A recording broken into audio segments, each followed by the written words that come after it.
नमस्कार, सलाम, सत श्री अकाल, आदाब। स्वागत है दोस्तों आपका अपने चैनल एसपी ब्लॉग्स पर। दोस्तों, अगर आप इस टाइम में सऊदी अरब में हैं और ड्राइवर हैं तो आपके लिए बहुत बड़ी अपडेट आई हुई है। दूसरी तरफ में जो लोग वाया बहरीन होकर तीसरे देश जा रहे थे, जैसा कि खास तौर से लोग सऊदी ही जा रहे थे वाया बहरीन होकर भी, तो उनके लिए भी ये बहुत ज़्यादा इम्पोर्टेंट न्यूज़ है। इसमें आपको मैं बता दूँ, उधर दूसरी तरफ में कतर जो लोग जाने वाले हैं, भारत, पाकिस्तान, बांग्लादेश, श्रीलंका से 6 देश ऐसे हैं जो लोग अगर कतर में जाते हैं तो आपको किन किन चीज़ों का ध्यान रखना पड़ेगा और किस तरीके से आप कतर में जा सकेंगे, वरना आप टिकट कैंसिल कर दें इसका भी कोई परवाह नहीं है। जी दोस्तों, ऐसा ही कहा गया है। दूसरी तरफ में सऊदी अरब में के कोरोना की क्या अपडेट है, इंडिया के कोरोना की क्या अपडेट है, और भी बहुत सारी बातें हैं। तो आप लोगों के लिए इस वीडियो में गल्फ से जुड़ी बहुत अधिक ज़्यादा जानकारियाँ हैं। आप लोग वीडियो को स्किप नहीं करना, हो सकता है वीडियो थोड़ी बड़ी हो। तो अगर चैनल पर पहली बार आए तो चैनल को सब्सक्राइब करिए और साथ ही बेल आइकन को प्रेस कर लीजिए, एक लाइक तो कर ही दीजिए। तो चलिए वीडियो कर लेते हैं शुरू। सबसे पहले दोस्तों आपको मैं शेयर कर देता हूं इंडिया में कोरोना के अपडेट को। देखने के बाद में ऐसा लगता है कि इंडिया में अब कुछ रहने वाला है नहीं, क्योंकि ये जिस हिसाब से कोरोना का बढ़ रहा है केस, घटने का नाम ही नहीं लेता। आपको वहाँ पर कोरोना का अपडेट मैं शेयर कर देता हूँ। आप यहाँ पर देख सकते हैं 3,79,257 केस दिन प्रतिदिन बढ़ते ही जा रहे हैं। एक दिन का केस है 24 घंटे का 3,79,257 केस। ये ऐसा नहीं कि हफ्ते दिन 10 दिन का है ना, एक दिन का केस है ये इंडिया में। इंडिया में महामारी पड़ी हुई है, अधिक से अधिक ज़्यादा।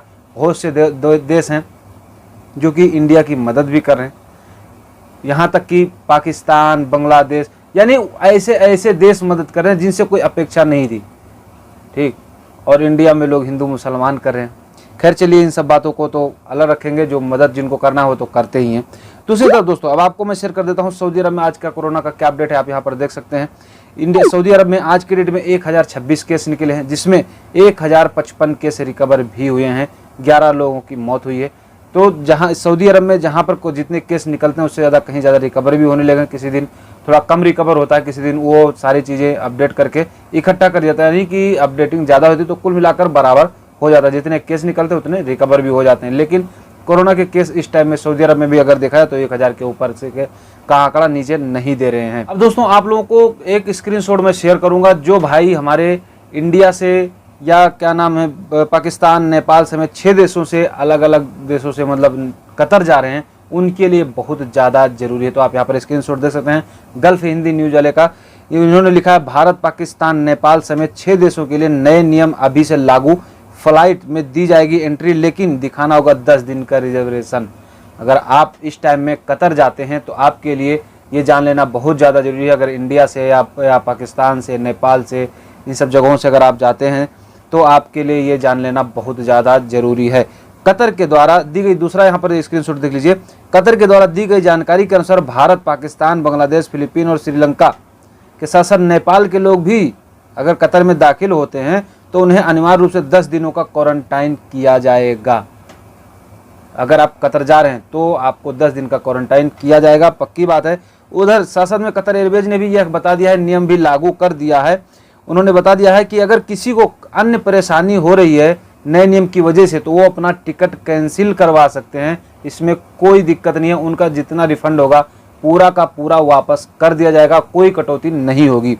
वहीं पर दोस्तों यहाँ पर बताया गया है नए नियम के लागू होने के साथ साथ यात्रियों को एयरलाइन टिकट के साथ साथ 10 दिनों के लिए अनिवार्य रूप से क्वारंटाइन है तो होटल रूम का रिजर्वेशन भी दिखाना अनिवार्य है।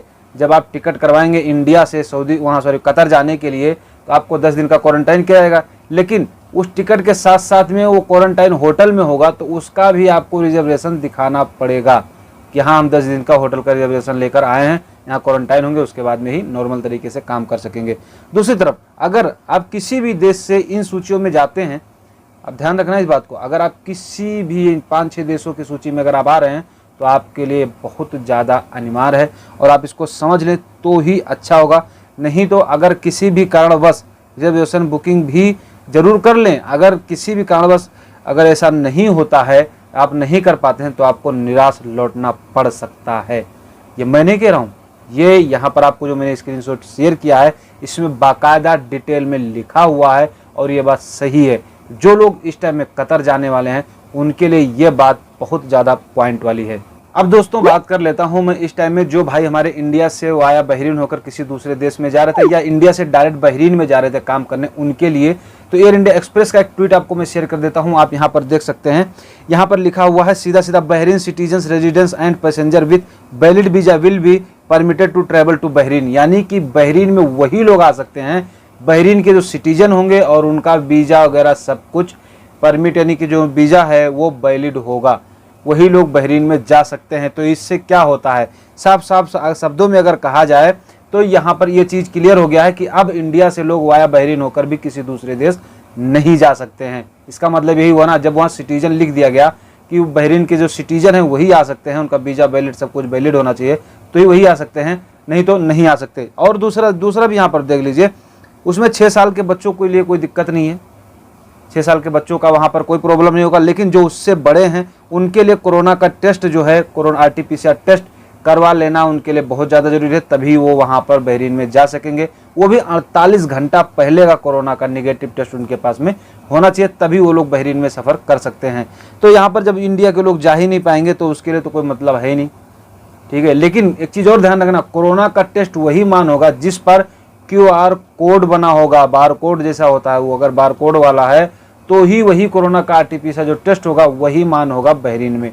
यहाँ पर दोस्तों अगर सीधी बातों में कह दूं तो इंडिया से वाया बहरीन होकर सऊदी अरब भी आप नहीं जा सकते हैं। जैसे नेपाल ने धीरे से बैन किया ना, उसी तरीके से बहरीन भी मान लीजिए कि बैन कर चुका है इंडिया को। अब बात कर लेते हैं सऊदी अरब में अगर आप ड्राइवर हैं, तो चाहे आप बाहर में काम कर रहे हैं ड्राइवरी लाइन में, चाहे किसी घर में काम कर रहे हैं, तो आपके लिए ये दो बातों में, एक तो जो प्राइवेट ड्राइवर हैं उनके लिए तो कोई दिक्कत नहीं पहली बात में, क्योंकि उसमें क्या है कि अगर आप यहाँ पर स्क्रीनशॉट देख लीजिए सऊदी न्यूज़ का, पहले अगर आपकी गाड़ी है, पर्सनल खुद की गाड़ी है सऊदी अरब में और आप गाड़ी चला रहे हैं, तो उसमें आपको पर्दा लगाने की अनुमति नहीं दी गई है। पहले तो शीशा पर ब्लैक पन्नी नहीं लगा सकते थे, लेकिन अब इस टाइम में पर्दा भी आप नहीं लगा सकते। अगर पर्दा लगाए हुए पकड़े जाते हैं तो आपको 300 रियाल का जुर्माना यानी पेनल्टी देना पड़ेगा। दूसरी तरफ यहाँ पर मुरूर का न्यूज़ है, अब आपको मैं दिखा देता हूँ। दूसरी तरफ मुरूर ने क्या बताया है कि एक आदमी, कोई ड्राइवर ही था जो सऊदी में यहीं पे गाड़ी लिमिट से ज़्यादा तेज़ भगा रहा था। आप यहाँ पर उस फोटो देख लीजिए, थोड़ा क्लियर नहीं दिख रहा आपको, मैं बड़ा करके दिखा देता हूँ। यहाँ पर ये गाड़ी लगभग 140 के स्पीड में थी, छोटे मोटे रोडों पे थी, और जहाँ पे गाड़ी खड़ी है उस जगह से आप यहाँ पर दूसरा फोटो देख सकते हैं। ऐसा नहीं लगता कि कोई हाईवे पे रहा हो कि हाईवे पे 140 की स्पीड में गाड़ी चल रही है, ठीक है। तो ये कोई अंदर ही शहर की बात है। उस टाइम में यहाँ पर ये गाड़ी चला रहा था बंदा इतना तेज से, और उसके बाद में वीडियो भी बनाया और पोस्ट भी किया। ऐसी स्थिति में यहाँ की जो पुलिस है उस बंदे को गिरफ्तार भी कर ली है, उस पर कड़ी कार्रवाई भी की जा रही है। तो दोस्तों अगर आप लोग सऊदी अरब में हैं, ड्राइवरी कर रहे हैं, खास तौर से ये तो बात आपके लिए बहुत ज़्यादा इंपॉर्टेंट है। गाड़ी को उतने लिमिट में ही चलाएं जितना आपका लिमिट हो रोड का, उससे भी कम स्लो चलाएं, वही फ़ायदा होगा। क्योंकि अगर सेफ रहेंगे तभी तो चलाएंगे। बहुत बहुत शुक्रिया दोस्तों वीडियो पर बने रहने के लिए। आशा करता हूँ कि आप लोगों को वीडियो पसंद आई होगी। वीडियो पसंद आई हो तो वीडियो को लाइक कर दीजिए और शेयर तो जरूर कर दीजिए। इन सब बातों का ध्यान रखना आपके लिए बहुत ज़्यादा जरूरी है। तो चलिए फिर दोस्तों मिलते हैं आपसे नेक्स्ट वीडियो में नेक्स्ट अपडेट के साथ में, तब तक के लिए जय हिंद।